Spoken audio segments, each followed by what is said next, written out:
Okay, here we go again. It's January 10th, 2019. Another episode. This is going to be number 17 of Alien Contacts in Bob's Life.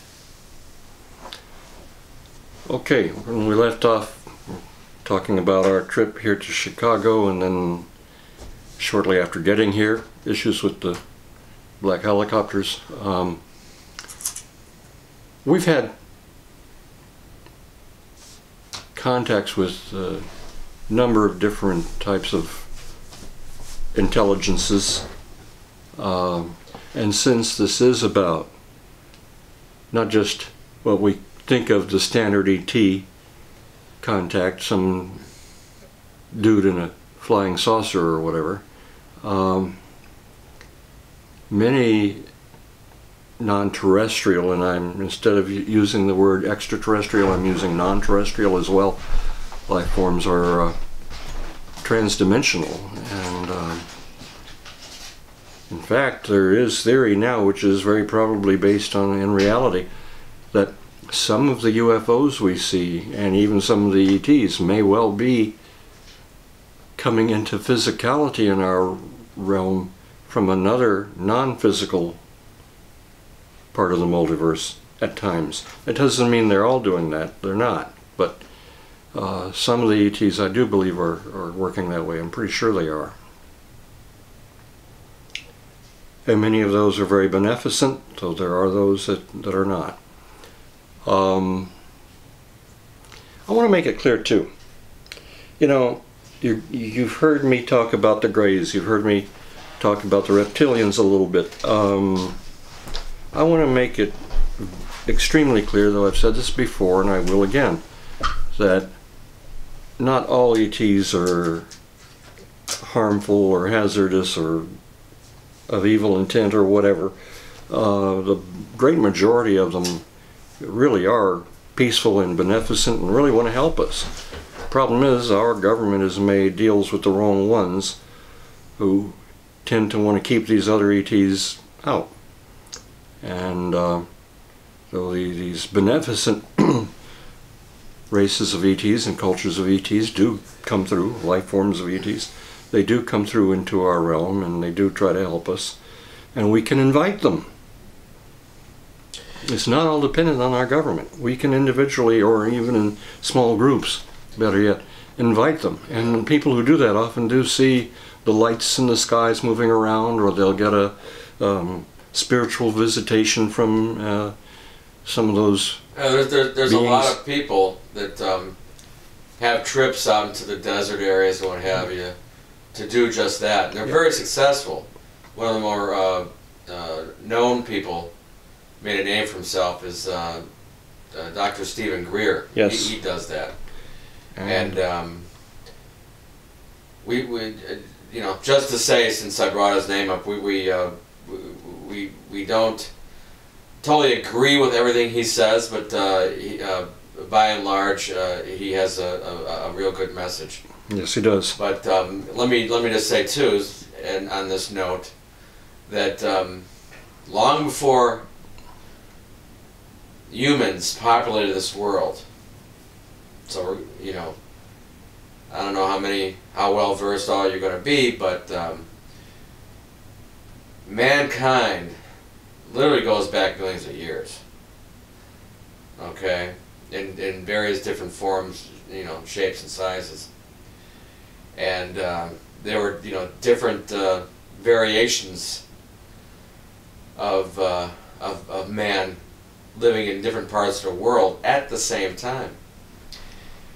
And there was even an overlay between the last of the dinosaurs and some of, you know, some kind of humans, early humans. And so there's that. Point is, before humans and all the way up to now populated this world to any degree, there was always ETs on this world. Alright? And because of the violent changes that the world has gone through over, you know, not just tens of thousands, hundreds of thousands, but millions of years, a lot of these ETs have, you know, throughout this time that we're talking about, which, you know, a grand scale of time, Mm-hmm. have set up living accommodations Yeah. underground and in mountains. And there's a lot of a lot of you probably, you know, have probably heard, you know, about the Hollow Earth and how the Nazis, you know, tied into that, and they went down to Antarctica and found some ancient, you know, alien bases that are now coming to light. There's a lot of YouTube videos about it, and so, you know, the point is that some of these, you know, aliens, extraterrestrials, even though they're not from here and they don't look like us, a lot of them have been around in this world longer than us. And just like, you know, people in general, and like Bob was saying, you know, some of them are good, some of them, you know, are well-meaning. Like, for instance, there's alien races that an alien race that's supposed to be a leftover remnant of the Atlantean age, living around the Mount Shasta area, and that many people have run into them. This very, you know, the Indians that lived in the area. You know, it's one of the many, you know, sacred areas. There's, you know, lots of sacred areas around the world, Yeah. and A sacred planet. a lot of the interestingly enough, all over the world, by and large, churches and temples are built on sacred land and areas because of the energy vortexes that exist, and and they chose them because of that reason. And some of them, you know, did it for good reasons. Some of them did it for, you know, nefarious reasons. Same thing goes for military bases. Okay, and there's a whole other line of inquiry you can look into, the whole 33rd parallel. Do a Google search on that, and you'll see that, you know, there's a string across our country of bases along the 33rd parallel, and that's very interesting. So anyway, I just wanted to get that out. One thing I want to say too, and I'm saying this simply because I can hear people thinking, so to speak, well, I don't know if I believe everything that's on YouTube. Well, I understand that. I don't believe everything I see on YouTube either. But I do say, even if you don't believe, keep an open mind. You know, you don't have to be a firm believer in everything you see there, because let's face it, some of the stuff on YouTube is fake and false. Some of it's good intention and not necessarily accurate. But and there's a lot of potentially good stuff on there too. But at the same time, whatever you think of what you're seeing, it's okay not to necessarily believe it, but at least be open-minded. Because you might need that open-mindedness in the very foreseeable future. Yeah. And that's part of what I think we're doing here is our own effort to help promote the concept of, quote, disclosure, unquote, that's happening at this time. Since the government hasn't stepped forward yet and said, my fellow Americans, guess what? So instead, we're having to do it, Yeah. Well, because the government hasn't. By and large, dude, you know, anyone that's made it to number 15 of this, or even 10, it's got an open mind. So I don't think we have to, you know. I'm not just saying about this, but anything on YouTube. Us Yeah. too, but everything else.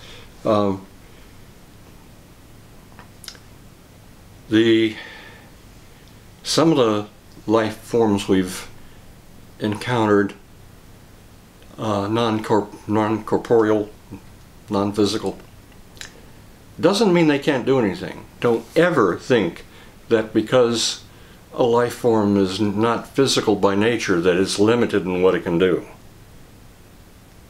It's not that limited. The matter that makes us up is basically non-material either, for that matter. I know that that's disquieting to some to hear, but that's just the way it is.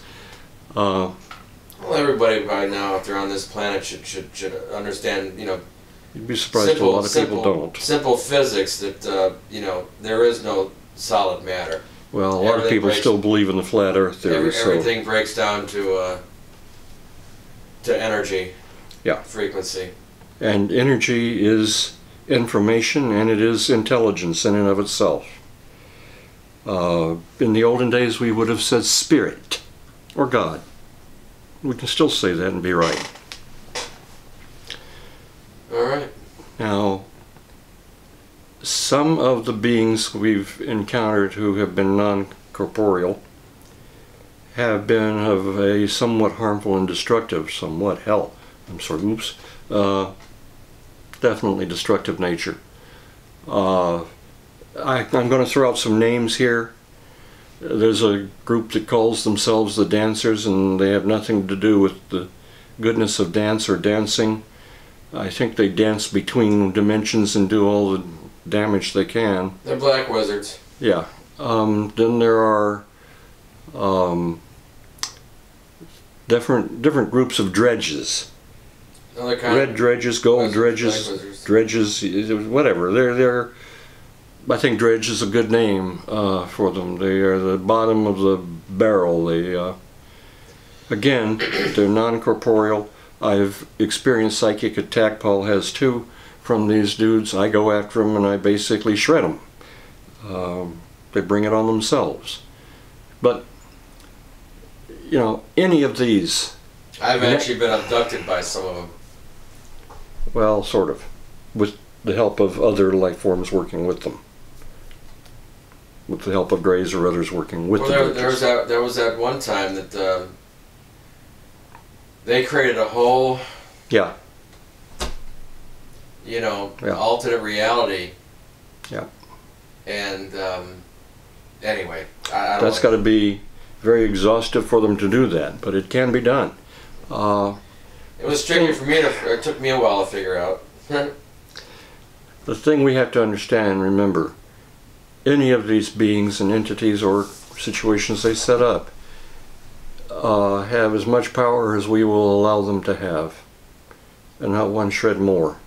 What I'm trying to say is don't fear them, don't be afraid of them, and don't give them your attention, except to tell them in the name of God to get lost. Yeah. Or if you want, if you have an imagination, imagine an explosion of bright, beautiful white light where they are. They can't take it. By and large, these beings feed off of your fear energy. Yes, absolutely. So don't give them the food they need. Let them starve. That's all they deserve. That's one reason that these scary movies are such big business. Yeah. Because these big business people, a lot of them are at the top, are run by Satanists, and they it's a way to you know, they have their little underground booths by these theaters, and some of you guys know this already. And then they'll hang out there in these booths, and they'll sit there and they'll suck the energy, and the people will come out, you know, of these movies, you know, just feeling really drained. And you know, when you're not aware, you think, oh, it's, you know, it's good entertainment. I was shy, I was scared, I was this, I was that. Well, you know, if you like having your energy drained out of you, so that you know, you can't you know, do anything for yourself. You know, your life force of God is always dwindled down to the nub, and it leaves you open for all kinds of stuff. You know. Well, but the thing is, you don't have to give your energies in that way. I mean, Of course not. let's face it, we could put the horror movie industry out of business simply by not going to see those kind of movies. That's right. And but let's face it, as humans too, we like to be entertained in a whole bunch of different ways, one of which is having the heck shocked or feared, you know, having fear factor used. Yeah, why would you ride a roller coaster? Frankly, I don't like them. I've ridden them, I don't like them. But they scare the heck out of you. They get your adrenaline going. But there are a lot of ways to get a rush without having to get a destructive rush. And these, I'm going to use the term, and I hope it doesn't make a problem, asswipes that think they have the right to feed off of us, they don't. They don't.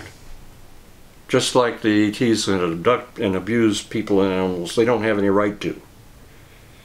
they can be controlled and stopped too. We got over 5 minutes if you want to talk about some of the things that they've attempted or what have you. About the what?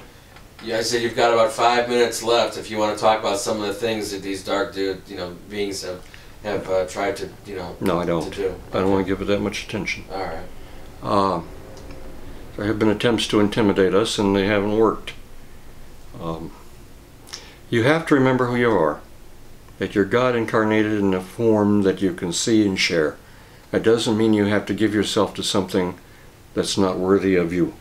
The very first video that Bob made a couple of years ago that went up on YouTube, and it still doesn't have very many hits, which just shows that people can't believe that, but it's a simple truth. Yeah. That's who we are. Okay. On the next one, we're going to deal with some more non-corporeals for a bit, some hopefully beneficial ones. You got 5 minutes. That's it. Okay.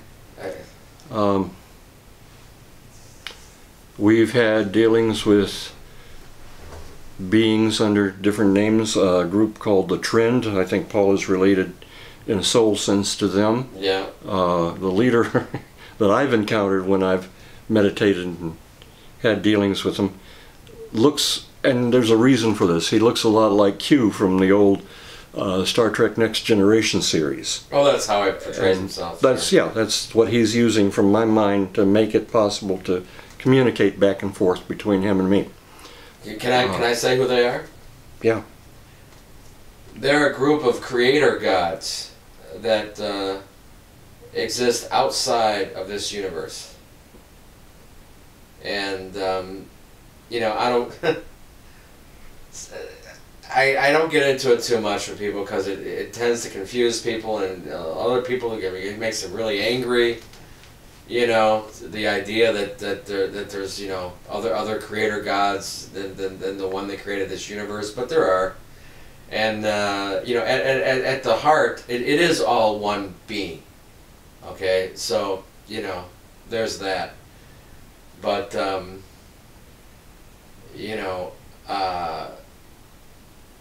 our multiverse had a beginning of sorts. It did in fact have a beginning, and but that is to say that the energy that is all that is has always been around. Okay. So there are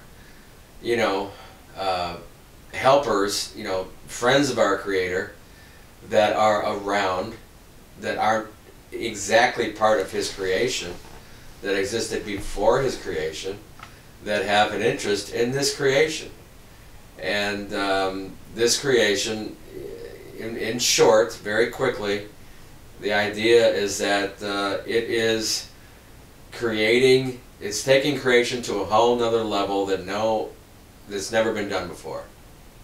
All right, and that's extending, the Creator God's selfhood into a whole nother, realm of not just one dimension, but multi-dimension of everything. And from our perspective, what we kind of basically know it as is physicality. All right, and not only that, but it's physicality with its own self-determinism. So he's our Creator.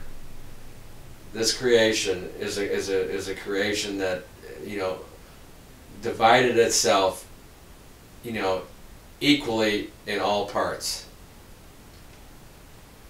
Okay. Yeah. Another group we've dealt with has been the ancients. They've been around forever, and they're almost like, I would say, very enlightened, very beneficent wizards. Not in the sense of magicians or anything like that. Can I say a few? What? Can I say a little bit about them? Go ahead. They're another group that I'm related to. They have been around the beginning of this creation, and they never stepped into physicality. They never, were part of the angelic side of things or what have you. But they are a contingent, a conglomerate of beings, and they travel all levels of the multiverse, okay? And what they do is they help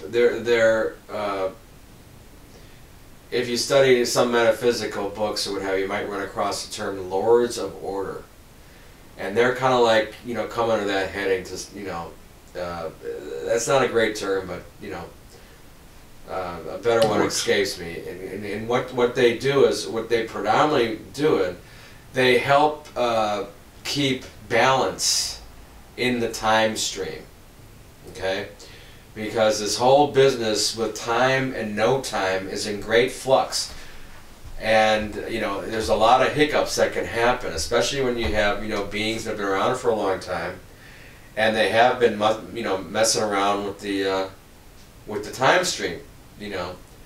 And this can cause all kinds of problems. So what the ancients primarily do is they manipulate and help you know, keep things in tune, you know. You know, it's, I mean, if you imagine, like, you know, the multiverse in terms of frequency as being like a giant piano with, you know, hundreds, you know, well, in terms of, you know, multiverse, you know, virtually unlimited amount of strings. And the ancients kind of like, you know, they hear discord here and there, and like, you know, tuners, they go there and they tweak the strings that get out of tune, put it back in tune, and then go to the next one, and it's kind of like, you know, flip around like that. So I think that's a good way to describe them. But they actually just sent me that idea. So